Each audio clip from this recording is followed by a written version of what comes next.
Assalamualaikum warahmatullahi wabarakatuh. A'udzubillahi Bismillahirrahmanirrahim. Alhamdulillahirabbil alamin wa bihi nasta'inu ala umuri dunya waddin. Wassalatu wassalamu ala asyrofil anbiya'i wal mursalin sayyidina wa maulana Muhammadin wa ala alihi wa sahbihi ajma'in. Wala haula wala quwwata illa billahil aliyyil azim. Subhanaka la ilma lana illa ma 'allamtana innaka antal alimul hakim. Wa nafa'na bihi wa bi ulumi fid dharain. Bismillahirrahmanirrahim. Perkenalkan, nama saya Muhammad Hussein, salah satu mahasiswa PJJ PAI UIN Cyber Syekh Nurjati Cirebon dengan NIM 210811315. Alhamdulillah, pada kesempatan kali ini saya akan menjelaskan bagaimana tata cara dalam gerakan-gerakan sholat sunnah, itu juga dengan zikir atau doa setelahnya. Sebenarnya dalam sholat sunnah, baik secara gerakan, zikir, dan doanya itu tidak ada perbedaannya sama sekali dengan sholat wajib, dalam artian hal tersebut memang sama persis. Namun memang ada beberapa sholat sunnah yang menurut para ulama itu ada tata caranya tersendiri, dan itulah yang akan kita bahas pada penjelasan kali ini. Yang ingin kita bahas kali ini adalah satu sholat tasbih. Dalam sholat tasbih otomatis nanti niat setiap sholat, walaupun itu sholat sunnah, itu pasti berbeda-beda. Nah, dalam sholat tasbih ini niatnya adalah usolli sunnatat tasbihi rakaataini sunnatan lillahi ta'ala. Nah, dalam sholat tasbih sendiri itu ada 4 rakaat yang nanti setiap rakaatnya itu tasbihnya 75 kali. Dalam artian satu kali sholatan tasbih itu ada 300 kali bacaan tasbihnya. Nah, adapun bacaan tasbihnya ya seperti yang lazim biasa kita ketahui, yaitu subhanallah walhamdulillah wa la ilaha illallah wallahu akbar. Subhanallah walhamdulillah wa la ilaha illallah wallahu akbar. Subhanallah walhamdulillah wa la ilaha illallah wallahu akbar. Nah, di mana saja letak kita membacanya, yaitu satu, ketika kita telah pada rakaat pertama setelah kita membaca suratul Fatihah dan surat-suratan, itu membaca tasbihnya 15 kali. Nah, 15 kali. Setelah itu yaitu waktu ketika kita rukuk, itu juga membaca tasbih 10 kali. Setelah itu i'tidal 10 kali. Setelah itu sujud yang pertama 10 kali, terus duduk di antara dua sujud 10 kali, sujud yang kedua juga membaca tasbih 10 kali. Kemudian ketika duduk mau berdiri lagi, itu juga membaca tasbih sebanyak 10 kali. Nah, dengan totalan bahwa setiap kali satu rakaat itu terdapat 75 kali tasbihan. Memang dalam sholat tasbih itu unik. Banyak ulama yang mengatakan kalau dikerjakan malam hari itu dikerjakan 2 rakaat.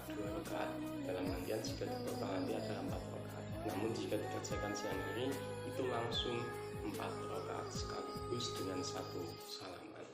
Nah, untuk bacaan yang terakhir yaitu setelah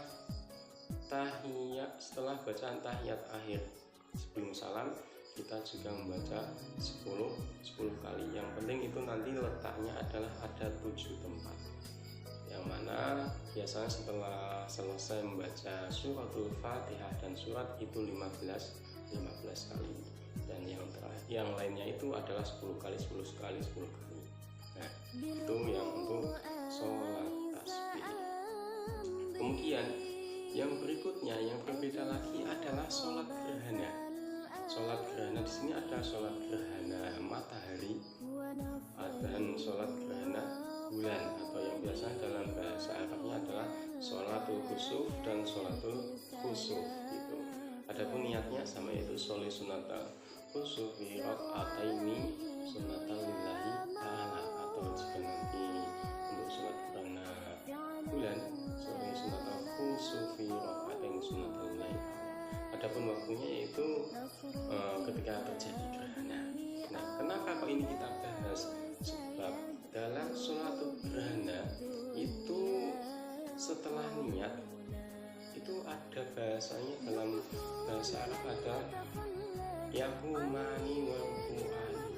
Nah, maksudnya kita berdiri 2 kali dan rukuknya juga 2 kali, kemudian baru sujud. Dalam keadaan seperti ini, Allahu Akbar, kita membaca surat Fatihah, surat-suratan, kemudian kita rukuk. Setelah rukuk pada rakaat yang pertama itu kita kembali lagi, bukan i'tidal, tapi kita langsung kembali lagi menyedekapkan tangan, kemudian membaca suratul Fatihah lagi. Setelah membaca suratul Fatihah, kita membaca surat-suratan. Nah, dalam ketentuan surat-suratan itu tidak ada ketentuannya lah. Yang penting kita membaca surat.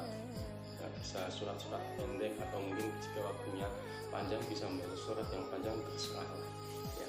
Yang penting masih dalam masa gerhana bulan atau gerhana matahari. Nah, setelah itu kita rukuk. Setelah rukuk baru ini kita i'tidal. Setelah i'tidal kita sujud. Nah, yang menjadikan perbedaan adalah ada 2 kali bacaan Fatihah dan surat-suratan dan 2 kali rukuk. Nah, itu pada setiap satu rakaatnya. Kemudian yang lainnya sudah sama itu. Nah, tidak ada perbedaan apapun. Nah, selanjutnya adalah sholat Idul Fitri atau Idul Adha.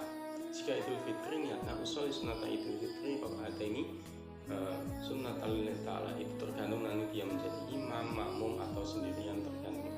Atau sholat sunnah Idul Adha, usul sunat Idul Adha rakaat ini sunat lillahi ta'ala, terserah tadi, yaitu mau makmum, mau menjadi imam atau sendirian, tergantung nanti niatnya bagaimana ketika dia menjadi atau pelaku dari menjadi makmum, imam ataupun sendirian atau munfarid. Nah, yang menjadikan perbedaan di situ adalah setelah takbiratul ihram. Nah, setelah takbiratul ihram yang pada rakaat pertama yaitu Allahu Akbar, di situ ada kita membaca takbir. Membaca takbir pada rakaat yang pertama adalah sebanyak 7 kali. Allahu Akbar, takbiratul ihram. Setelah itu Allahu Akbar, Allahu Akbar, Allahu Akbar, sambil mengangkat kedua tangan, ini sebanyak 7 kali untuk rakaat yang pertama. Setelah itu pada rakaat yang kedua, setelah takbir intikal dari kita sujud kemudian kita bangun Allahu Akbar, setelah takbir intikal tersebut kita juga membaca takbir lagi pada rakaat yang kedua, yaitu sebanyak 5 kali. Adapun untuk bacaan sholat dan lain-lainnya atau zikir dan doanya tidak ada ketentuan sama sekali, dalam artian seperti yang saya jelaskan di awal tadi bahwa semuanya itu sama. Nah, selanjutnya adalah sholat sunnah rawatib.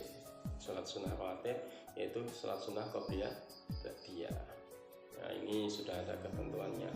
Niatnya juga sama, jika qobliyah isya atau ba'diyah isya tergantung sholatnya. Pokoknya sholat sunnah qobliyah tal-isya'i itu sebelum sholat isya, atau mungkin sholat sunnah ba'diyah tal-isya'i setelah sholat isya.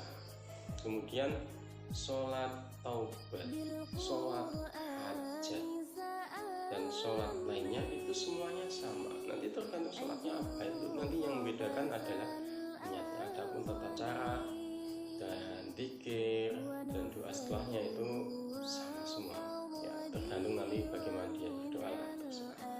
Nah, selanjutnya adalah sholat sunnah witir. Dalam sholat sunnah witir itu yang penting ganjil, dan ada ulama yang mengatakan bahwa maksimal dalam sholat witir itu 11 rakaat. Ada pernyataan dalam sholat sunnah witri rakaatan lillahi ta'ala, tergantung nanti dia biasa dalam rakaatan faridan lillahi.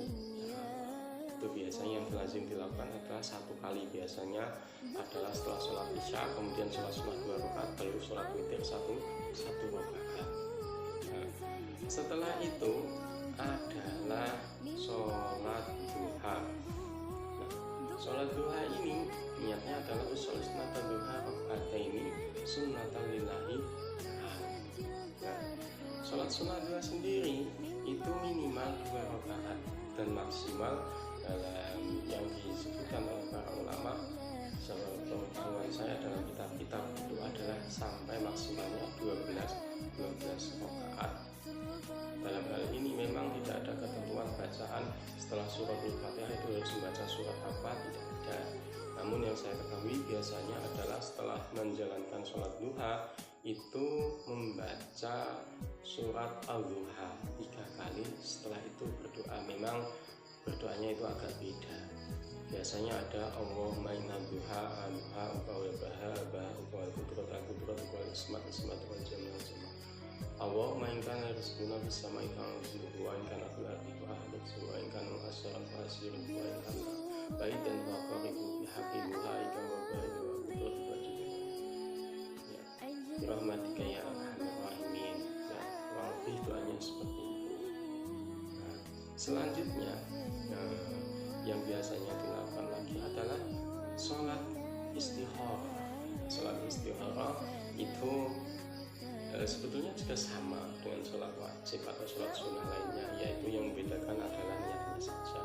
Sholat sunat al-istikharah rakaat ini sunat lillahi ta'ala. Adapun sholat tahajud itu juga sama, cuma waktunya yaitu setelah sholat isya dan setelah kita tidur atau kita waktu berjaga, itu namanya dinamakan sholat tahajud. Sebetulnya dalam sholat tahajud itu kita menjalankan sholat apapun insya Allah juga jadi sholat tahajud. Entah kita melakukan sholat wajib, sholat hajj, sholat sunnah mutlak, sholat sunnah qabliyah, ba'diyah, itu nanti jika kita laksanakan setelah sholat isya, setelah kita tertidur bangun kemudian menjalankan sholat. Nah, sholat yang kita jalankan setelah kita tertidur setelah waktu isya itu nanti masuknya kategori sholat sunnah tahajud. Tidak ada keperluan dalam sholat ushul sunat tahajud di rakaat yang tidak ada keperluan seperti itu. Bahkan yang lebih baik adalah kita meniatkan sholat tersebut mungkin untuk sholat sunnah qabliyah atau sholat sunnah hajat dan lain-lain, itu yang lebih bagus sebetulnya. Nah, untuk sholat istisqa selanjutnya adalah sholat istisqa. Sholat istisqa ini juga sama, dan ini bahkan terjadi khilaf karena dulu itu Nabi itu tidak pernah menjalankan sholat istisqa. Kalau Nabi itu sholat istisqa yaitu sholat meminta hujan, Nabi itu tidak perlu sholat. Nabi sendiri langsung berdoa, Allahumma hawalaina wa alaina, begitu langsung turun hujan. Sehingga memang di sini terjadi perkhilafan antara ulama-ulama, yaitu terutama khususnya adalah kalangan Syafi'iyah dan kalangan Hanafiyah. Kalau menurut Hanafiyah tidak ada sholat istisqa karena Nabi tidak pernah sholat istisqa langsung meminta hujan, yaitu memang untuk kalangan Hanafiyah. Tapi untuk kalangan Syafi'iyah kita tetap dianjurkan untuk sholat istisqa karena memang kalau yang meminta langsung itu adalah Nabi, sedangkan kita itu adalah bukan Nabi, bukan siapa-siapa, maka di situ kita disunahkan untuk sholat sunnah istisqa atau minta hujan gitu. Nah, begitu juga jika nanti ada sholat-sholat yang lain ya, yang belum saya jelaskan sebetulnya untuk tata cara dan gerakan-gerakannya itu hampir sama semuanya ya. Yang memang membedakan adalah beberapa sholat-sholat tadi itu. Nah, kalau menurut saya sebetulnya sih tidak ada perbedaan apapun, yang penting kita mengetahui ilmunya, karena semuanya akan menjadi mudah jika kita mengetahui ilmunya. Adapun untuk zikir setelahnya itu sebetulnya bebas. Nah, begitu juga dengan doanya.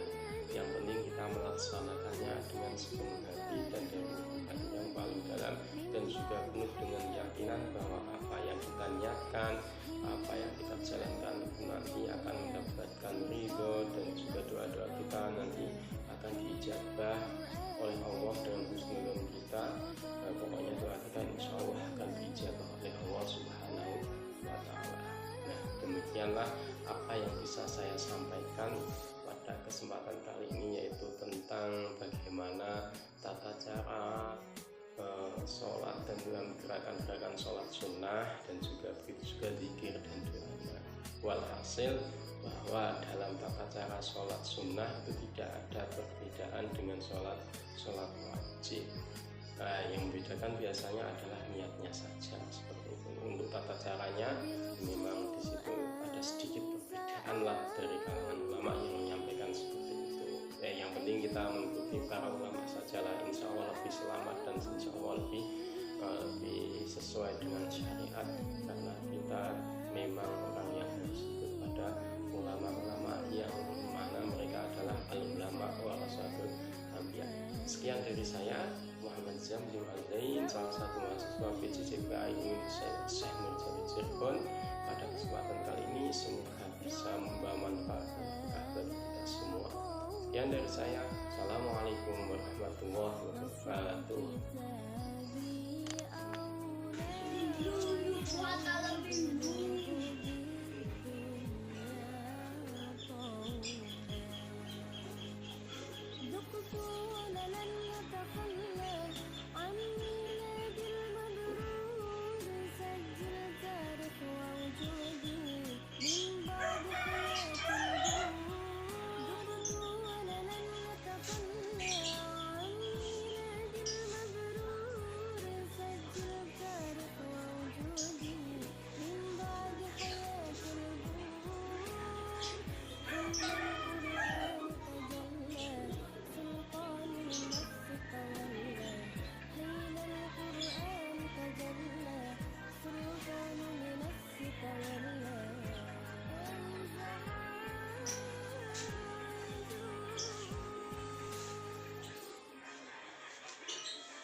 Nah, tadi adalah praktek sholat sunnah. Nah, sholat sunnah itu sudah saya katakan bahwa kita sudah mengkajinya tergantung niat. Adapun cara-caranya sama seperti sholat wajib, namun memang ada beberapa perbedaan yang harus atau yang disampaikan oleh para ulama dan kita harus mengikutinya. Ya, tapi sebagai pengetahuan saja bahwa sholat apapun itu, walaupun sholat sunnah macam-macamnya itu tetap sama, tapi dengan perbedaan-perbedaan atau cara-cara serta bacaan yang telah saya sebutkan sebagaimana di awal tadi. Ya, semoga apa yang saya sampaikan bisa bermanfaat dan berkah. Sekian untuk praktek sholat sunnah, berikut bacaan, doa, dan cara-caranya.